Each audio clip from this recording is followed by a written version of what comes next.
ကောင်မလေးကသူ့ရီးစားဟောင်းကိုသူ့အမားကိုနားလဲစေခြင်းလို့နေတိုင်းဘိုက်ပေါ်ကိုပလတ်စတစ်ပလင်ပတ်ထားတယ်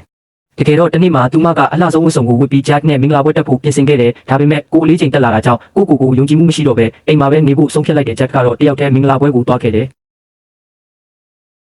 နောက်ပိုင်းဖုန်းကြည့်နေစဉ်ဂျက်ကအခြားကောင်မလေးတယောက်နဲ့အရန်နီမီကက်ကက်ရက်နေတဲ့တပ်ပုံတစ်ပုံကိုတွေ့လိုက်ရတယ်အဲ့ဒီပုံကိုမြင်တာနဲ့သူမမင်္ဂလာပွဲစီချက်ချင်းရောက်သွားခဲ့တယ်သူမကိုမြင်လိုက်တာနဲ့အဲ့ဒီကောင်မလေးကခြေလမ်းနောက်ဆုတ်သွားတယ်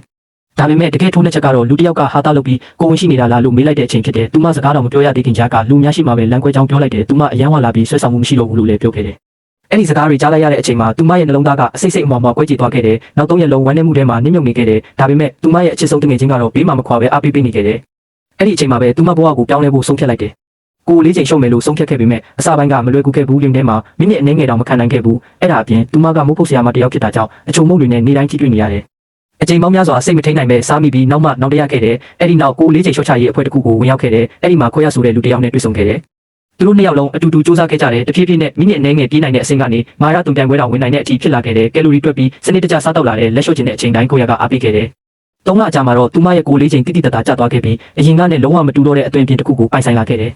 တနေ့မှာတော့ဂျက်ရှိကိုပြန်ပေါ်လာခဲ့တယ်သူမကိုမြင်လိုက်ရတဲ့အချိန်ကျအံ့ဩသွားခဲ့တယ်သူမကိုပြန်လိုက်လာပြီးပန်းတွေပေးတယ်အရင်ချစ်ကိုပြန်ဆဖို့လည်းတောင်းဆိုခဲ့တယ်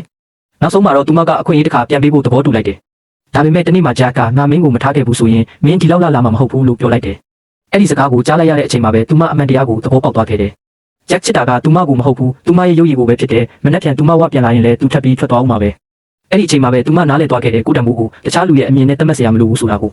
ဒီနေ့အထိသူမပြည့်တဲ့အစားအသောက်ကိုထိန်းနေကျန်းမာရေးကိုဂရုစိုက်တယ်ဒါပေမဲ့အခုတော့ဘယ်ယောက်ျားတစ်ယောက်အတွက်မှမဟုတ်တော့ဘူးကိုကောင်းတဲ့လူတစ်ယောက်ဖြစ်လာစေဖို့ပဲဖြစ်တယ်